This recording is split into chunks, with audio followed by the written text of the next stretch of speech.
वक्रतुंड महाकाय सूर्यकोटी समप्रभ निर्विघ्नं कुरु मे देव सर्वकार्ये शुभ सर्वदा शुभ सर्वदा शुभ सर्वदा. नमस्कार मित्रांनो, मी देयगुरु सभासद आज तुम्हाला पुन्हा एका नवीन ऐतिहासिक वास्तूची ओळख करून देणार आहे. आणि ही वास्तू पाहण्यासाठी आता आपण वाई येथे आलो आहे. सातारा जिल्ह्यामध्ये वाई अतिशय सुंदरसं क्षेत्र आहे, तीर्थक्षेत्र आहे. आणि या वाईपासून थोडा आड मार्गाला आपण पोहोचलो तर हजारो वर्षापूर्वीचं आपल्याला एक जुनं मंदिर पाहण्यास मिळते.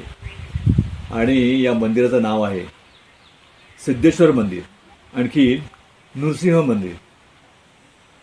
एकाच ठिकाणी आपल्याला ही दोन्ही मंदिरं पाहण्यास मिळतात.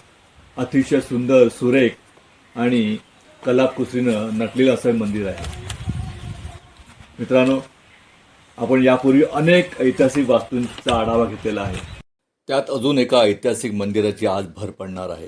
हे मंदिर मी तुम्हाला फिरवून दाखवणार आहे आणि जमेल तशी त्याची आपण ऐतिहासिक माहिती पाहणार आहोत.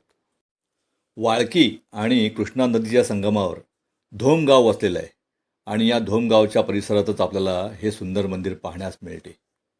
पूर्वी हा सारा परिसर दंडक अरण्याने वेढलेला होता आणि त्यावेळी धौम्य ऋषींनी येथे तपश्चर्या केली होती. येथे त्यांचं तपोवन होतं आणि धौम्य ऋषींच्या नावाचा अपभ्रंशही धोम असा झालेला आहे. आणि याच धोम गावात आपल्याला हे सुंदर मंदिर पाहण्यास मिळते. या मंदिराची आपण ही सुंदर तटबंदी पाहतोय ना, ही तटबंदी पेशवेकालीन आहे. पेशव्यांच्या काळात ही तटबंदी इथे उभारलेली आहे. या तटबंदीला 2 प्रवेशद्वार असून पूर्व पश्चिम असणाऱ्या प्रवेशद्वाराच्या समोरच वरती आपल्याला हा फलक पाहण्यास मिळतो आणि या फलकावर नरसिंह आणि सिद्धेश्वर देवस्थान असं लिहिलेलं आहे. पण मुख्य देवस्थान हे सिद्धेश्वर मंदिर आहे आणि नंतर पेशवे काळात नरसिंह मंदिर येथे उभारलेलं आहे. वाईपासून अंदाजे 10 किलोमीटर अंतरावर धोम धरणाच्या परिसरात आपल्याला हे सुंदर मंदिर पाहण्यास मिळते. तटबंदीच्या आतील भागात आपल्याला सिद्धेश्वर मंदिर व लक्ष्मी नरसिंह मंदिर या व्यतिरिक्त अजून 3 मंदिरं पाहण्यास मिळतात. म्हणून या परिसराला किंवा या मंदिराला शिवपंचायतन मंदिर असंही म्हटलं जातं. सिद्धेश्वर मंदिरासमोरील ही लाजवाब काळ्या दगडातील पुष्करणी पाहून तर आपलं भान हरपून जाते. अनोखी रचना असणारा हौद आपण जर पाहिले तर आपल्याला दिसेल की सुबक काळ्या पाषाणात कमळपुष्पाच्या आकारात हा हौद कोरण्यात आलेला असून त्यात 2 मीटर लांबीचे कासव बसवलेले पाहण्यास मिळते. आणि या कासवाच्या पाठीवर हे अष्टकोनी मंदिर असून त्यात शिवसेवक नंदी स्थानापन्न झालेला दिसतो. तर ही पेशवेकालीन बांधलेल्या तटबंदीची आतील बाजू आहे. अतिशय सुंदर आणि देखणं असं हे मंदिर असून उर्वरित 3 मंदिरं आपण इथे पाहतोय. त्यातील हे एक मंदिर आहे आणि हे आहे मुख्य शिवमंदिर सिद्धेश्वर मंदिर. मंदिराच्या आतील गाभारा तर कोरीवकाम करून मढवून काढलेला आपल्याला पाहण्यास दिसतो. तर मंदिराच्या 3ही भिंतीवर आपल्याला अशा प्रकारची कलाकुसर केलेली नागफणीची शिल्प पाहण्यास मिळतात. अतिशय सुबक आणि सुंदर अशी ही रचना आहे. या मंदिरातील मुख्य आकर्षण म्हणजे काळ्या दगडातील कलाकुसर केलेल्या या मंदिराच्या गाभाऱ्यातील अखंड पाषाणामध्ये 6 थर असलेली सुंदर शिवपिंडी. शिवपिंडी पाहताच आपलं भान हरपून जाते. तसेच संपूर्ण गाभारा कोरीव कामाने मढवून काढलेला पाहण्यास मिळतो. तसेच मंदिराच्या 4ही दिशांना श्री विष्णू, श्री गणेश, देवी पार्वती व सूर्यदेवांची मंदिरे पाहण्यास मिळतात. आता आपण पाहतोय ना, ही मूर्ती सूर्यदेवाची आहे. याशिवाय या मंदिरात धौम्य ऋषींची समाधी देखील आहे. पण वेळेअभावी त्या समाधीचे दर्शन घेणे जमले नाही, कारण या समाधीकडे जाण्यासाठी आपल्याला भुयारात उतरून जावे लागते.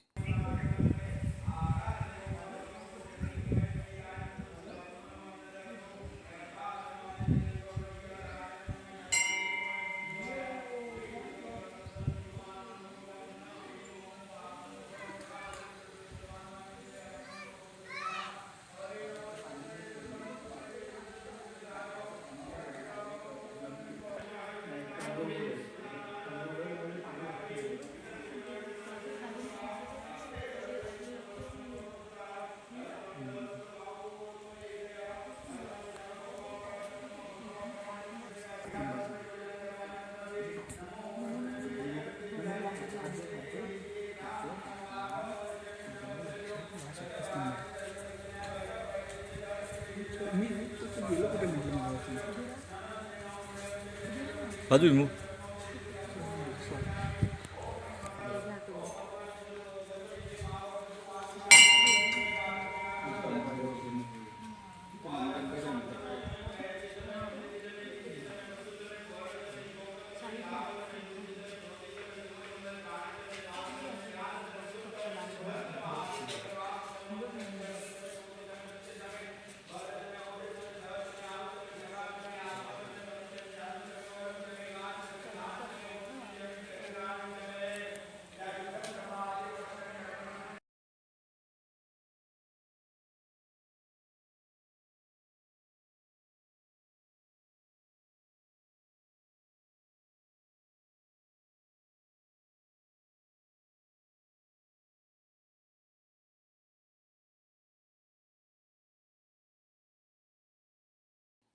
सिद्धेश्वर मंदिराच्या समोरच व दगडी पुष्करणीच्या मागे आपल्याला श्री लक्ष्मी नरसिंहाचे मंदिर पाहण्यास मिळते.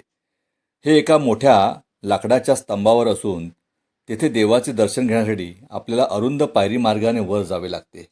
पायऱ्या चढून वर आल्यावर आपल्याला पश्चिम दिशेला उग्रमूर्तीतील श्री नरसिंह देवाचं दर्शन होतं. आपण जर पाहिलं तर नरसिंहदेव हिरण्यकश्यपाचे पोट फाडताना आपल्याला दिसत आहे. ही उग्रमूर्ती आहे आणि याच्या पाठीमागे पूर्व दिशेला आपल्याला सौम्य स्वरूपातील नरसिंह पाहण्यास मिळतात. मगाशी मी म्हटल्याप्रमाणे येथे मुख्य 5 मंदिरं आहेत, पण त्याच्या व्यतिरिक्त इतरही छोटी मोठी अनेक सुंदर अशी मंदिरं पाहण्यास मिळतात. देवदेवतांचे आराम करण्याचे कक्षही आपल्याला पाहण्यास मिळतात. ही आहे गणपती देवाची देवळी. अतिशय सुंदर अशी गोलाकार दगडांच्या चिऱ्यांवर रचलेली आपल्याला पाहण्यास मिळते. या मंदिराला वेळोवेळी अनेकांनी दानधर्म केलेला पाहण्यास मिळतो.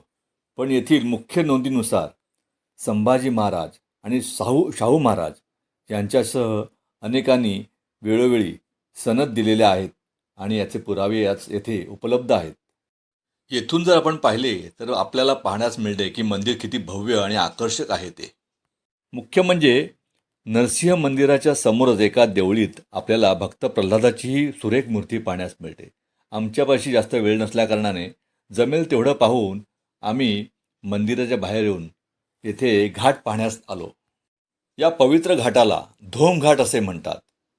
आज हा धोमघाट अतिशय घाणेरड्या अवस्थेत पाहण्यास मिळतो, कारण या घाटावर सध्या 13व 12व अस्थिविसर्जन ही कार्य होत असतात आणि त्यामुळे हा घाट अतिशय अस्वच्छ झालेला आहे. पण या घाटावर आजही आपल्याला सुरेख अशी मंदिरं पाहण्यास मिळतात. तसेच घाटाच्या बरोबर पायऱ्या उतरून खाली आल्यावर आपल्याला एक गोमुख पाहण्यास मिळते आणि या गोमुखाला कृष्ण गोमुख असे म्हणतात. हे बघा, आपण जर पाहिलं तर आपल्याला इथे गोमुख पाहण्यास मिळते आणि या गोमुखात स्नान करून नंतरच आपण इतर या देवतांचं दर्शन घ्यायचं असते, असा हा प्रघात होता. याशिवाय काही विरगळ शिळा आम्हाला येथे पाहण्यास मिळाल्या. येथून आपल्याला मंदिराचं भव्य स्वरूप लक्षात येते. या गोमुखातून पडणाऱ्या पाण्याला कृष्णस्नान असेही म्हटलं जाते. या घाटाच्या सभोवती जर तुम्ही पाहिलं तर अनेक पुरातन दगडी शिळा आपल्याला पाहण्यास मिळतात. कोरीवकाम केलेल्या काही शिळा आहेत. अशा भरपूर शिळा येथे आपल्याला पाहण्यास मिळतात. पण आज त्या दुर्लक्षित झाल्यामुळे कशाही अस्तव्यस्त पडलेल्या पाहण्यास मिळतात. मित्रांनो, हे मंदिर आडमार्गाला आहे, पण अतिशय सुंदर आहे. जर तुम्हाला कधी वेळ मिळाला, तुम्ही जर कधी वाईला आलात तर या मंदिराला एक वेळ नक्की भेट द्या.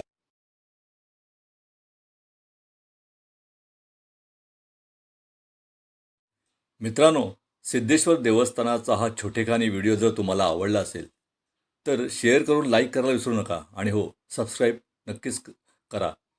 पुन्हा एका ऐतिहासिक वास्तूला मी भेट देईन, तेव्हा आपली भेट होईलच. तूर्तास येथेच थांबतो. पुन्हा नक्कीच भेटूया. जय सिद्धेश्वर देवा, जय नरसिंह देवा.